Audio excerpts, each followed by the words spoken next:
दुनिया के सारे धर्म का बाप है सनातन धर्म। जितने धर्म निकले सारे सनातन धर्म से निकले, सब कुछ सनातन धर्म। एक एक धर्म की उत्पत्ति मेरे सनातन धर्म से। आप क्यों जाए हम दूसरे धर्म में? हमारा बाप एक, जिसके 2-4 बाप होते हैं वही सनातन धर्म छोड़ के दूसरे बाप के पास जाता है। सनातन धर्म नहीं छोड़ सकते। हमारा बाप है सनातन धर्म, हमारा शिव, हमारा ओघड़ी, हमारा भोला। इस व्यासपीठ से पहले से कहते आ रहे हैं, आज फिर कहते हैं, इस भूमि को, पूरे भारत की, पूरे देश की, विश्व की भूमि को, जमीन को खोदोगे, कुछ निकले कि नहीं निकले, पर मेरा कंकर संकर तो जरूर निकलेगा।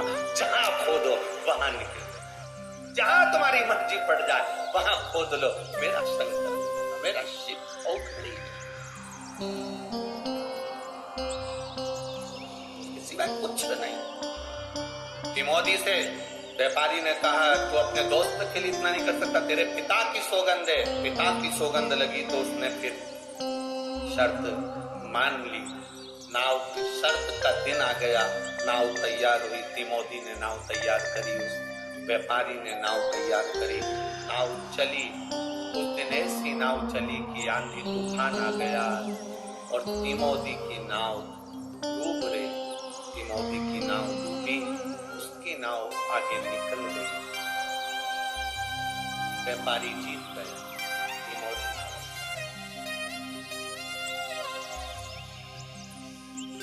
प्रश्न खड़ा हो गया, शंकर जी का भजन करने वाला हार गया।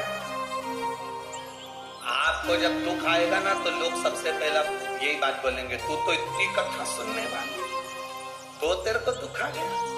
तू इतना पूजन पाठ करने वाली, तेरे को दुख आ गया। तू इतनी शंकर जी के मंदिर जाने वाली, तो दुख आ गया। तू तो सियोर वाला महाराज के बेसा करने वाली, तो दुख आ गया।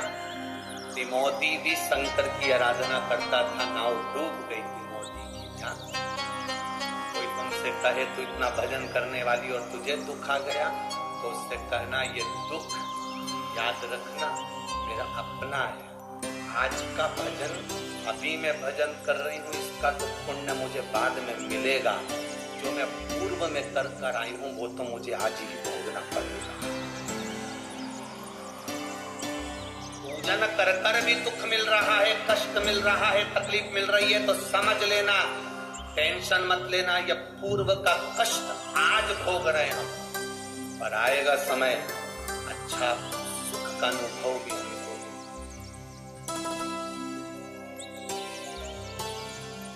खाने के बाद में आम की गुठली को कहीं पर पटक दो, वो थोड़े दिन के बाद बारिश का पानी लगेगा तो वृक्ष तो होगा। तुम शंकर जी के मंदिर में जल चढ़ा रही हो, बेलपत्र चढ़ा रही हो, तुमने बीज बो दिया, फल तो मिलेगा। चिंता मत करना, थोड़ा समय लग सकता। मोदी हाथ है। व्यापारी आया, 10 नाव मंगी, तो हाथ, तेरे हाथ मुझे जाए, मुझे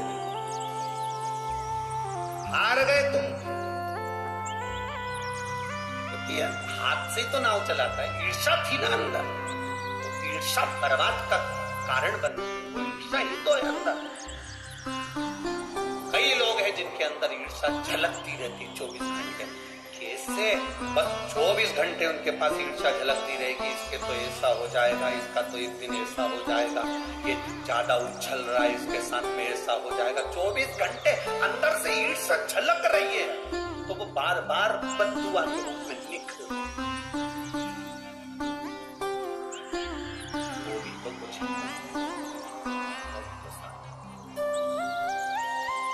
मोदी हार गया। 10 नाव दे दी जो थी उसके पास में टूटी फूटी। हाथ तिमोदी से कहा व्यापारी ने, अब ये हाथ मेरे हो गए हैं, इन हाथ से तो कोई काम नहीं करेगा, ये हाथ मेरे को दे। और तिमोदी ने वो हाथ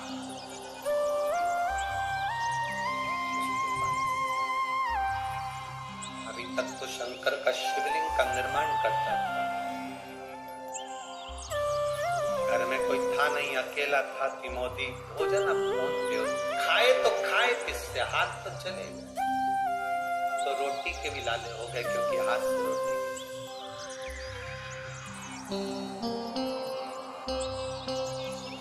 आपको कहा था शंकर भगवान को आपने जितना समय दिया है, शंकर भगवान उतना समय आपको देते हैं। भगवान के कथा में जितना आपने समय दिया है, भगवान उतना समय आपको देते हैं। ये कल की कथा में कहा।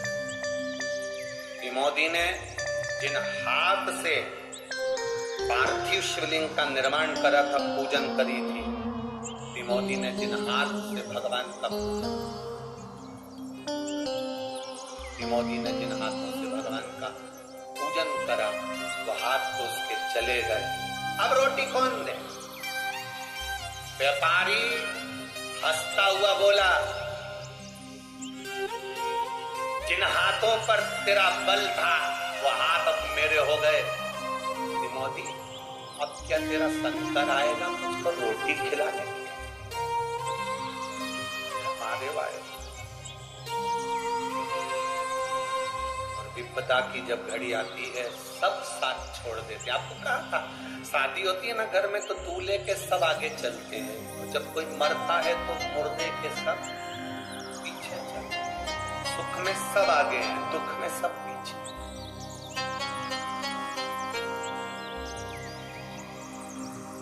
दुख में सब पीछे, सुख में सब आगे। दूल्हे के सब आगे हैं, मरने पर पीछे हो जाते हैं लोग, साथ कोई नहीं देता। जितने गांव के लोग थे, किसी ने तिमोथी को 2 रोटी तक नहीं खाई। कौन खिलाए अपने हाथ से? हाथ चले गए इसके लोग। अपने हाथ से रोटी कौन खिलाएगा? कौन है रोटी? कौन खिलाएगा?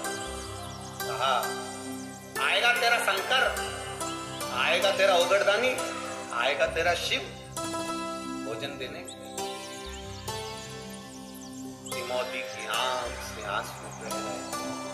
4 दिन निकल गए, तिमोथी ने कुछ नहीं खाया, पानी भी नहीं पी सकता, क्योंकि हाथ में तालाब के किनारे जाए, थोड़ा सा मुंह डालकर पानी।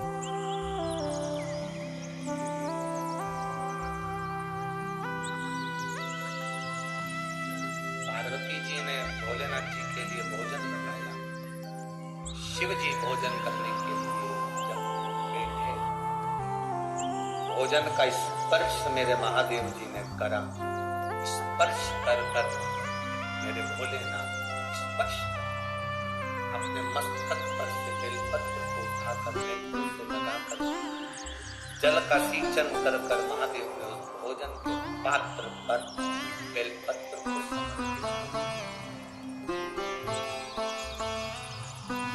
बेलपत्र।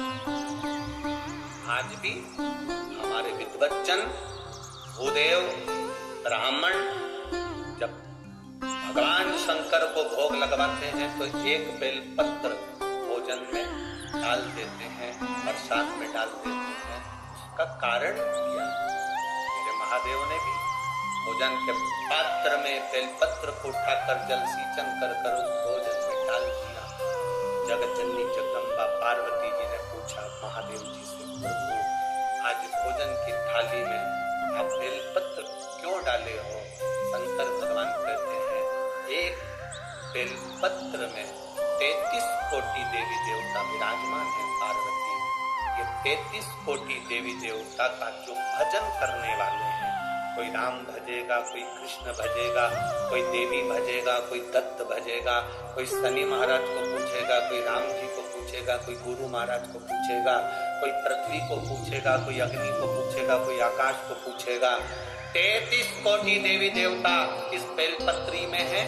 33 कोटि देवी देवता का जो भजन करता होगा, पृथ्वी पर रहने वाला व्यक्ति किसी का तो भजन करता होगा।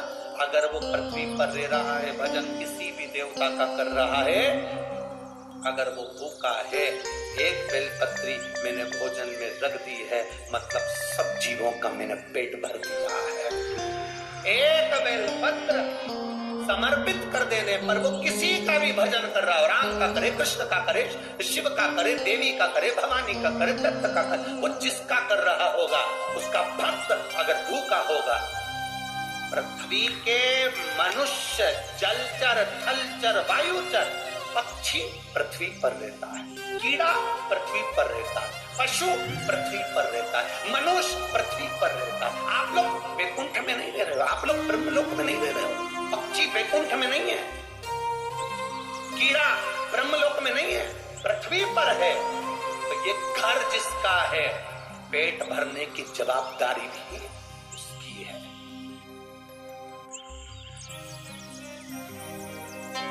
घर किसका है, जवाबदारी उसकी है।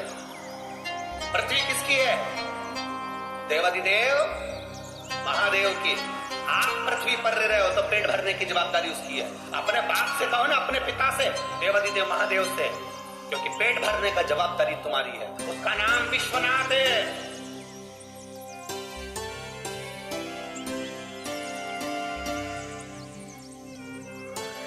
सारे देवताओं का नाम निकालना, सबका नाम निकलेगा। जो निकलेगा, कोई बद्रीनाथ निकलेगा, कोई ये नाथ निकलेंगे, कोई वो नाथ निकलेंगे, पर विश्वनाथ एक ही है। क्योंकि विश्व का नाथ है, इसलिए आप नाथ नहीं, आप नाथ, क्योंकि विश्व का नाथ। पृथ्वी पर कीड़े भी हैं, मकोड़े भी हैं, जलचर भी है, थलचर भी है, वायुचर भी है। इन सब की जवाबदारी ब्रह्मा जी ने किसको दी है? ब्रह्मलोक की जवाबदारी ब्रह्मा जी की है, वैकुंठ लोक की जवाबदारी भगवान विष्णु की है, इंद्र लोक की जवाबदारी इंद्र की है।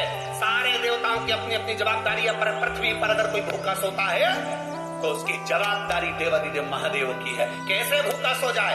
एक बेलपत्र भोजन की थाली में रख दिया, वो किसी का भी भजन करे, राम कहे, कृष्ण कहे, जिसकी मर्जी पड़े वो कहे, उसका भी अगर भक्त है, पर भूखा ना सोने दूंगा, ये तो मेरा एक बेलपत्र से पार्वती जी ने, गौराणी ने, मां जगज्जननी ने, अच्छा नाथ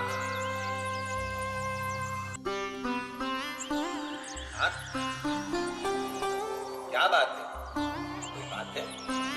शिव जी कहते हैं, पार्वती मेरा एक भक्त है मोदी, बालू रेत का शिवलिंग बनाता था। कभी उसने दिया नहीं जलाया, कभी उसने अगरबत्ती नहीं लगाई, कभी उसने बेलपत्र नहीं चढ़ाया, कभी उसने फूल नहीं चढ़ाया, कभी उसने कोई वस्तु मेरे ऊपर समर्पित नहीं की। केवल शिवलिंग बनाता था, समुद्र की लहर आती थी, मुझे लेकर चली गई। बस उसका शिवलिंग बनाना मेरे हृदय के लिए आ गया। कल आपको कहा था, मेरा बाबा तुम्हारे नारियल से प्रसन्न नहीं होता है, मेरा बाबा तुम्हारी चिरौंजी से, लड्डू के डब्बे से। हाँ, दुनिया के लोग तुम्हारे लड्डू के डब्बे से प्रसन्न हो सकते, दुनिया के लोग तुम्हारे धन से, तुम्हारे दिए गए नोट के लिफाफे से प्रसन्न हो सकते हैं, दुनिया के लोग तुम्हारी दी हुई वस्तु से प्रसन्न हो सकते हैं, पर मेरा महादेव तुम्हारी वस्तु से प्रसन्न नहीं होता। मेरा महादेव को पाने का सबसे सुंदर तरीका है आपका दिल, आपका निर्मल हृदय, आपका मन, बस उससे भजन करो।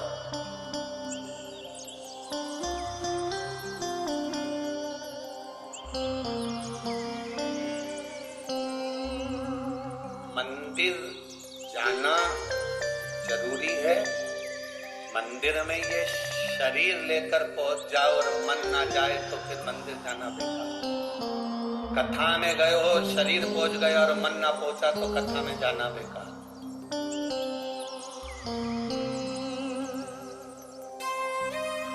लाखों लोग इस कथा में आज लोगों को लग रहा था सुबह 8 बजे की कथा है, कहां से इतने लोग आई? लाखों लोग, पूरी रोड भरी पड़ी है। मैं चैनल वालों से भी कहूंगा कि रोडों को भी आप अवश्य कवर करें और दिखाएं टीवी चैनल के माध्यम से। पूरी रोड भरी पड़ी हुई है, लाखों भक्त इस कथा को सुन रहे हैं, पर कितने भक्तों में एक सुई भी गिर जाए ना तो उसकी भी आवाज आ जाती है। इतना साइलेंट रहकर आप लोग कथा का रस्तक ग्रहण कर रहे हैं। कहाँ?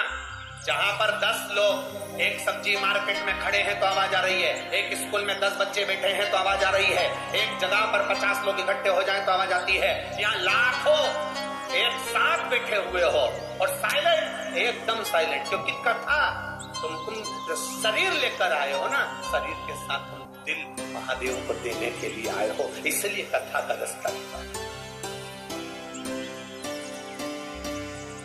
और जितनी साइलेंट अंदर है उतनी साइलेंट रोड पर है। सुनिए जाकर रोड पर भी जो बैठा होगा उसका दिल परमात्मा में लगाओ। वो शरीर नहीं लाया है, अपना दिल लाया, अपना मन अपना चित्त लाया।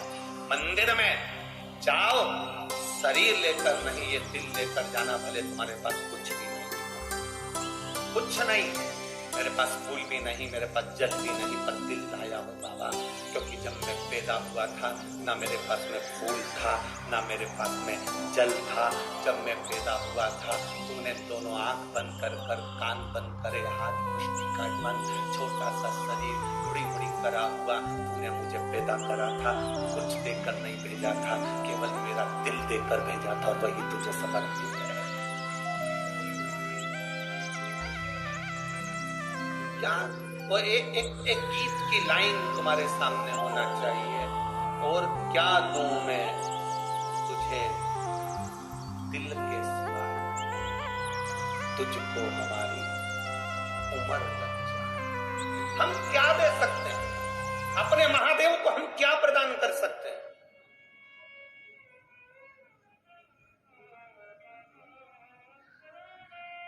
हम क्या दें उसको?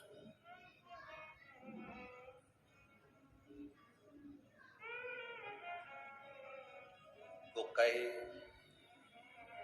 कभी फुर्सत हो तो डमरूधर निर्धन के घर आ जाना, जो रूखा सूखा दिया उसका भी भोग लगा जाना। कभी फुर्सत हो तो डमरूधर निर्धन के घर भी आ जाना। कभी फुर्सत हो तो डमरूधर निर्धन के घर भी आ जाना। जो रूखा सूखा दिया हमें उसका भी भोग लगा जाना। कभी फुर्सत हो तो